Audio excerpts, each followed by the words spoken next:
नमस्कार दोस्तों। अभी कल भी हम लोग ऑनलाइन थे साथ में। हालांकि मेरा कोई शौक़ नहीं है कि मैं ऑनलाइन ला आ करके लोग इस तरीके से वीडियो बनाऊं। ये कोई शौक़ नहीं मेरा, ना ही इससे मुझे कुछ मिलता है। जो मुझे पर्सनली जानते हैं तो वो जानते हैं कि मैं इन सब चीज़ों के लिए वर्कआउट नहीं करता।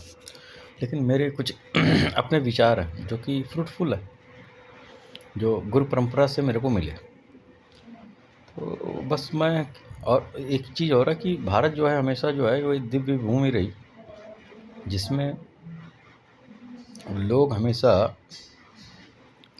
जीवन के परे देखने की, ये ऐसा क्षेत्र है जहाँ पर लोगों ने जीवन के परे देखने की कोशिश की और बस उसी परिपाटी को ज़िंदा रखने के लिए ये पोस्ट हैं। और ये केवल उन लोगों के लिए है जो वास्तव में चाहते हैं कि वो समझें कि ये जो प्रपंच चल रहा है जीवन का और धर्म का, समाज का, इसके पीछे का क्या रहस्य है।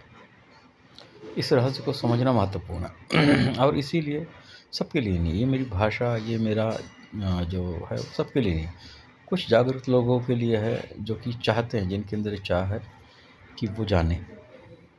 बहरहाल मेरे कई अपनों के बीच में कुछ मृत्यु हुई हैं। ऐसे ही एक बार मैं बैठा हुआ था मठिया चौराहे पे, तो वहाँ पर एक हमारे परम मित्र हैं देवता दीन जी। तो वो जिसके घर में जिन्होंने अपनी दुकान की है, मास्टर साहब, तो वो हिंदू रिचुअल्स के बड़े खिलाफ रहते हैं, ख़ास तौर पे मृत्यु उपरांत जो रिचुअल्स होते हैं। मैं भी उसके खिलाफ हूँ, लेकिन मेरे खिलाफ होने का ये मामला नहीं है कि वो चीज़ टोटली रॉन्ग है, टोटली गलत है, नहीं। जब तक अंश मात्र भी सत्य अगर किसी चीज़ में है तो वो खड़ा रह सकता है। यदि श्राद्ध कर्म बचा हुआ है तो इसका मतलब कहीं ना कहीं उसमें अंतर्निहित कुछ सत्य अवश्य है। तो मेरे कई परिचय वालों में कई लोगों के जवान बच्चों की मृत्यु हुई, मेरे अपने परिवार में हुई। हमारे एक चाचा जी हैं, तो मेरी बहन की डेथ हुई और मेरे परम मित्र हैं, उनकी बिटिया की डेथ हुई। हमारे दूरस्थ जीजा जी हैं, उनके नाती की डेथ हुई। और ये सब सारी डेथ जो है 14 से लेकर के 12 से लेकर के 20-25 साल के बीच में हुई है। तो इनका बड़ा शौक़ रहा मेरे जीवन, मेरे ऊपर भी शौक़ रहा कि मैं क्या सोचूं उस मामले में। बहरहाल बात करेंगे हम इस मृत्यु की और उपनिषद क्या कहते हैं उसकी। ईश्वर की कृपा से अध्ययन करना मेरा शौक़ है और चिंतन करना भी मेरे शौक़ों में से ही। तो उपनिषद कहते हैं कि मृत्यु के उपरांत कुछ आत्माएं तुरंत नहीं जाती, वे जो है अपनी स्मृतियों में, सपनों और अधूरी भावनाओं में कुछ समय तक मंडराती रहती है। ये बात वास्तव में सुनने में रहस्यमय जैसी लग सकती है, लेकिन जितने भी हमारे पुराने ऋषि हैं वो मृत्यु को जीवन का अंत नहीं मानते। उनके अनुसार मृत्यु के उपरांत तुरंत चेतना की यात्रा जो है वो समाप्त नहीं हो जाती। इसलिए जब कोई चला जाता है तो लोगों को बड़े अजीब अजीब से अनुभव होने लगते हैं। उपनिषद कहते हैं कि मृत्यु के उपरांत भी कुछ समय तक जीवन में किए गए अभ्यास या संस्कार वो मनुष्य के साथ में जुड़े रहते हैं। प्रश्नोपनिषद में कहा गया, मेरे को क्लियर कट उसका श्लोक तो नहीं याद है, लेकिन फिर भी जो उसका मैंने पढ़ा था तो उसमें एक शब्द है कि जीव अपनी चेतना, कर्म और संस्कारों के अनुसार आगे बढ़ता है। जीव अपने चेतना, अपने कर्म और अपने संस्कारों के अनुसार आगे बढ़ता है। इसको गहराई से समझने की आवश्यकता है कि वास्तव में तुम केवल शरीर थोड़ी हो, तुम शरीर हो ही नहीं, एक्चुअली तुम शरीर नहीं हो।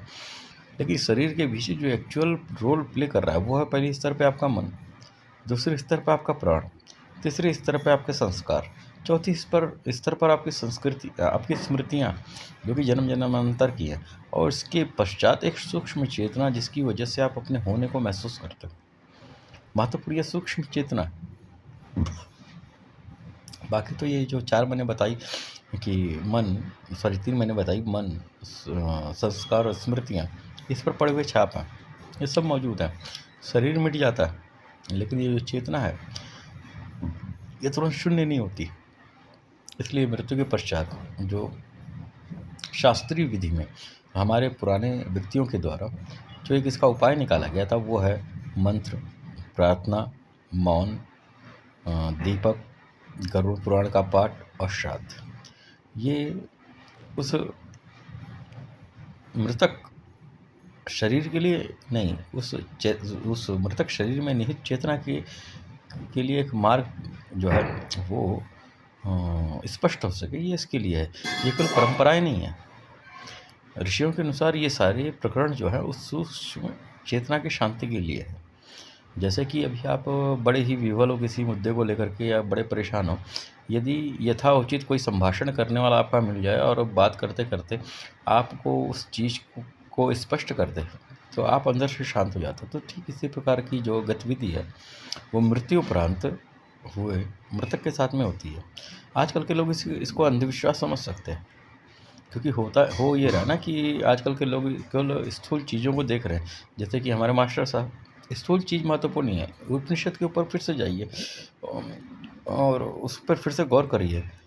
तो उपनिषद कहता है जो दिखाई देता है, जो दिखाई दे रहा है, अस्तित्व केवल उतना नहीं है, इसके परे भी अस्तित्व है। वो कठोपनिषद में यमराज कहते हैं कि आत्मा अत्यंत सूक्ष्म है और ये सबके भीतर स्थित है। इसलिए हमारे ऋषिगण जो हैं वो मृत्यु के बाद भी सूक्ष्म चेतना की बात करते हैं और उनके प्रभाव की बात करते हैं। इसको थोड़ा गहराई से समझो। जब कोई अपना जाता है तो दर्द केवल उसकी अनुपस्थिति का नहीं होता। दर्द इस बात का भी होता है कि उसकी ऊर्जा, उसकी स्मृति, उसकी उपस्थिति भीतर अभी भी जीवित है। कई बार इंसान रात में अचानक जाग जाता है और बिना कारण भी, कभी कभी होता है कि बिना कारण भी किसी की याद हमारे साथ में बड़ी तीव्र होती है।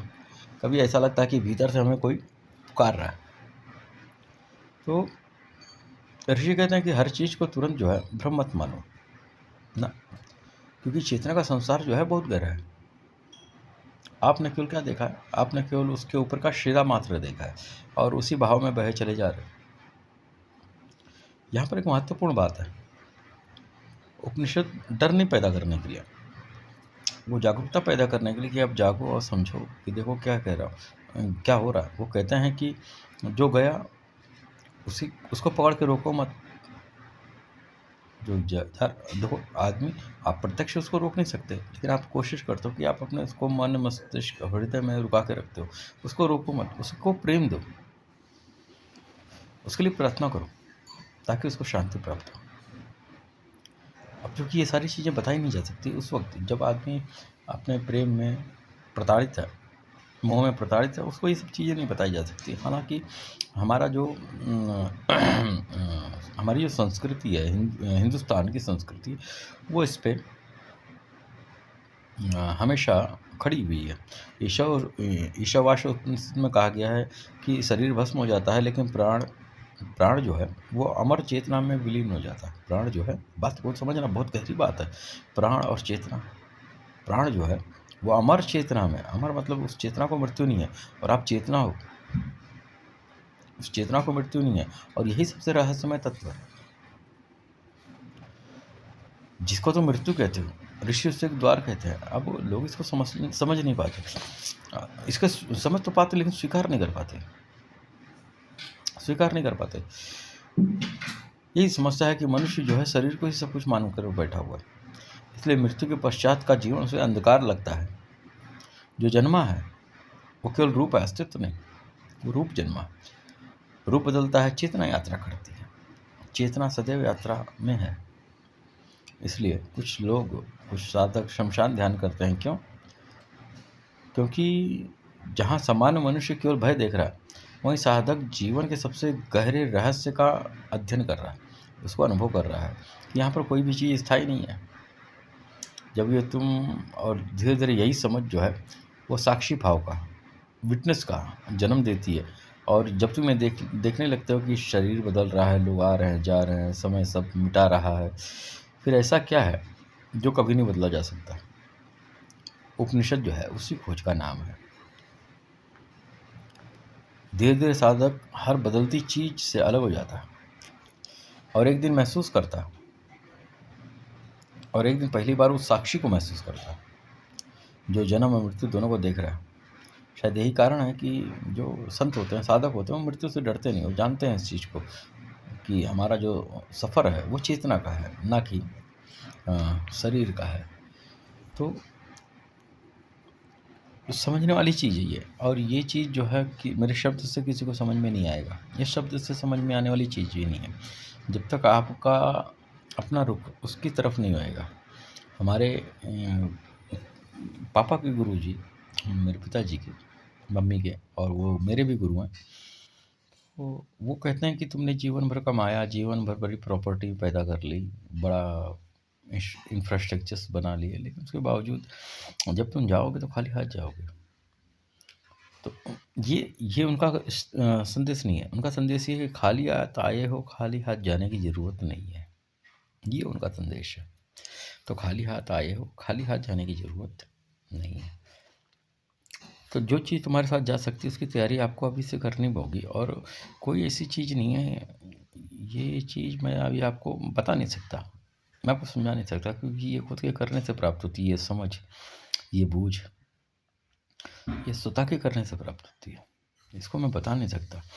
हाँ, लोग जो है विभिन्न मार्गों का इस्तेमाल करते हैं, उसका उपयोग करते हैं।